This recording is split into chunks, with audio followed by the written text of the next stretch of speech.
Hello students and welcome back to your favourite channel math solutions with Rose ma'am. तो आज हम करने जा रहे हैं क्लास में अपनी क्लास 8 की साइंस की वर्कशीट नंबर 12, जिसकी डेट है 26 अगस्त 2021।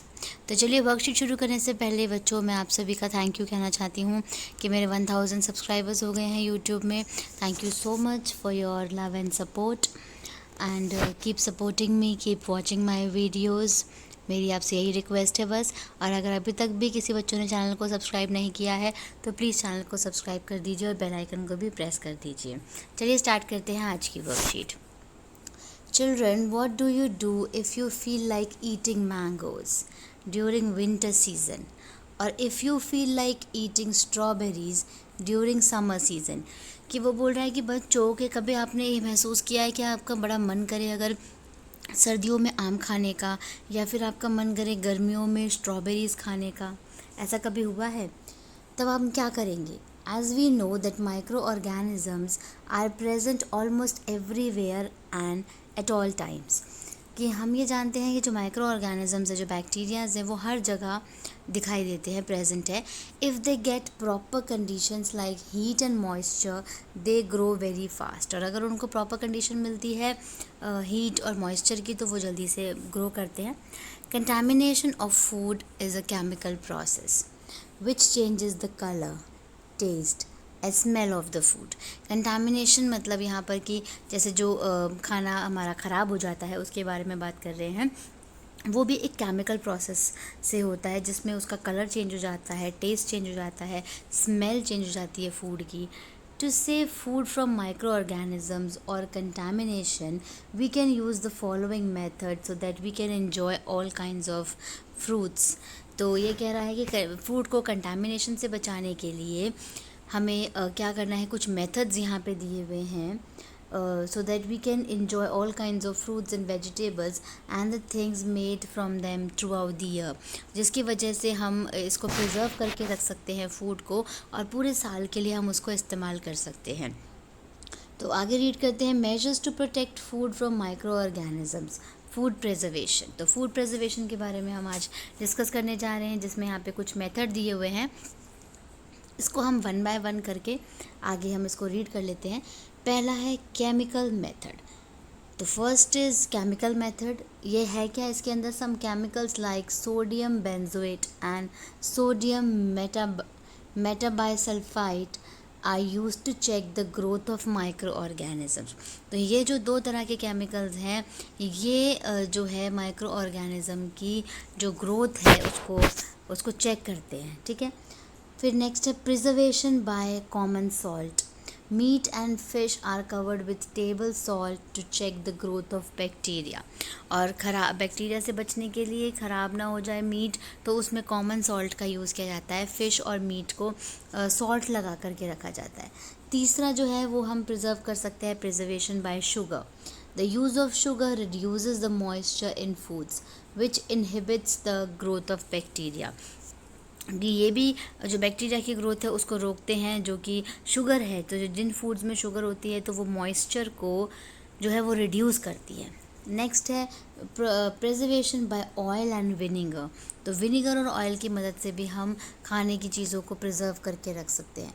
Use of oil and vinegar prevents spoilage of pickles because bacteria cannot live in such an environment. कि जो ऑयल है और जो विनेगर है वो भी मतलब अचार को ख़राब होने से बचाते हैं, क्योंकि उसके अंदर क्योंकि वो बैक्टीरिया को पनपने नहीं देते उस एनवायरनमेंट में। नेक्स्ट जो मेथड है वो है आपका हीट एंड कोल्ड ट्रीटमेंट। तो ठंडा या गर्म तरीके का भी इसका ट्रीटमेंट होता है। जैसे boiling of milk destroys many organisms, कि अगर हमें दूध को बचा के रखना है तो हम उसको बॉईल करके रख सकते हैं। Similarly we should keep food in the refrigerator because low temperature prevents the growth of micro organisms. और जो रेफ्रिजरेटर है उसके अंदर भी हम जो चीज़ों को बचा करके रखते हैं तो वो उससे भी हम चीज़ों को बचा सकते हैं। कैसे बचा सकते हैं? क्योंकि इसके अंदर जो आपका माइक्रो ऑर्गेनिजम्स हैं उसकी जो ग्रोथ है वो कम हो जाती है, ठीक है। तो ये भी एक इसका रीज़न है माइक्रो ऑर्गेनिजम्स का। ठीक है। उसके बाद हम इसको आगे रीड कर लेते हैं जिसमें कि आगे दिया हुआ है आपको पास्चराइजेशन। तो जो पास्चराइजेशन है ये है, इसमें इसके आगे इसमें क्या लिखा हुआ है, हीट द मिल्क, दूध को गर्म करना है फॉर 15 to 30 सेकेंड्स, 15 से 30 सेकेंड के बीच में इसको हमें दूध को गर्म करना है एट 70 डिग्री सेंटीग्रेड, और 70 डिग्री सेंटीग्रेड पे करना है। Then cool it down suddenly, और उसके बाद उसको ठंडा कर लेना है and fill it in the bags, और बैग्स में उसको फिल कर लेते हैं। It stops the growth of micro organisms. तो ये जो पास्चराइजेशन की हम बात कर रहे हैं, ये माइक्रो ऑर्गेनिजम्स को की जो ग्रोथ है उसको स्टॉप करने में मदद करता है। This process is called pasteurization, which was first discovered by a scientist named Louis Pasteur. Pasteurized milk can be consumed without boiling. तो जो pasteurized milk होता है उसको हम बिना बॉयल करे भी उसको हम पी सकते हैं, ठीक है। तो जो जिसका जो पास्चराइजेशन के बारे में जो डिस्कवर किया था वो किस साइंटिस्ट ने किया था, लुईस पास्चर इनका नाम था। आगे हम रीड करते हैं स्टोरेज एंड पैकिंग। नट्स, तो जो नेक्स्ट जो है इसका एक और प्रिवेंशन का है मेथड, वो स्टोरेज एंड पैकिंग है। Nuts and vegetables are kept in an all air tight sealed packet which protects them against micro organisms. तो जो नट्स होते हैं, वेजिटेबल्स होते हैं, अगर हम उनको एयर टाइट बैग में सील्ड करके पैकेट में रखते हैं तो हम उसको भी माइक्रो ऑर्गेनिजम्स की जो ग्रोथ है उसको भी हम रोक सकते हैं। तो ये तो थी बच्चों आपकी वर्कशीट की एक्सप्लेनेशन। अब हमें यहाँ पे 4 क्वेश्चंस दिए हुए हैं। इन चारों क्वेश्चंस के हम आंसर्स जो हैं वो वर्कशीट के अंदर से फाइंड आउट कर लेते हैं। तो पहला है नेम एनी 2 केमिकल प्रिजर्वेटिव्स। तो आपको 2 केमिकल प्रिजर्वेटिव्स के नाम बताने हैं जो कि हमने यहाँ पर रीड करे थे अभी, जिसमें कि sodium benzoate and sodium metabisulphide था। तो यहाँ पे इसका ये दोनों नाम है, एक है आपका सोडियम बेंजोएट और दूसरा है sodium metabisulphite. This is your answer number 1। आपको 2 केमिकल के नाम लिखने हैं प्रिजर्वेटिव के, तो ये these are the chemical preservatives. Okay, तो यहाँ से आप इसके नाम नोट डाउन कर लीजिएगा। अब क्वेश्चन नंबर 2 रीड करते हैं। क्वेश्चन नंबर 2 है आपका describe any 4 methods of food preservation. तो अभी हमने इतने सारे मेथड्स के बारे में सीखा बच्चों, तो इनमें से कोई भी 4 मेथड के बारे में आपको यहाँ पर लिखना है। तो पहला आप डिस्क्राइब करना है तो पूरा अच्छे से लिखना पड़ेगा, सिर्फ मेथड ही लिखना ज़रूरी नहीं है, पूरा लिखना पड़ेगा इसके अंदर भी। तो केमिकल मेथड आप लिख लेंगे, some chemicals like sodium benzoate and sodium metabisulphite are used to check the growth of micro organisms. ये नंबर 1 हो गया। नंबर 2 लिख दीजिए आप preservation by common salt. Meat and fish are covered with table salt to check the growth of bacteria, and this is number 3 preservation by sugar. The use of sugar reduces the moisture in foods, which inhibits the growth of bacteria. And the 4th one is preservation by oil and vinegar. Use of oil and vinegar prevents spoilage of pickles because bacteria cannot live in such an environment. तो ये आपका question number 2 का answer है, जिसमें आपको 4 methods लिखने थे। आपको यहाँ से इसको नोट डाउन करके यहाँ से आप लिख सकते हैं इसको, ठीक है। यहाँ से देख के लिख लीजिएगा। अब हम क्वेश्चन नंबर 3 रीड करते हैं। क्वेश्चन नंबर 3 है बच्चों आपका, why is more oil and salt added to the pickle.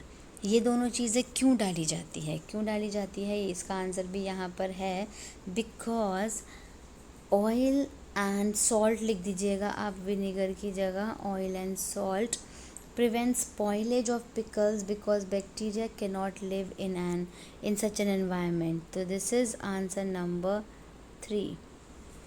यह आंसर नंबर 3 है, क्योंकि बैक्टीरिया जो है वो पनप नहीं पाते इस तरह के एनवायरनमेंट में जहाँ पे ऑयल और जो सॉल्ट है वो ज़्यादा डाला जाता है। तो ये क्वेश्चन नंबर 3 भी आपका कंप्लीट हो गया। अब क्वेश्चन नंबर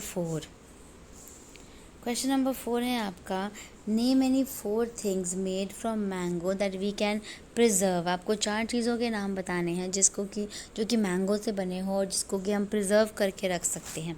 तो एक तो इसका आंसर यहाँ पे हम लिख लेते हैं, एक तो जैम हो जाएगा, मैंगो जैम, ठीक है।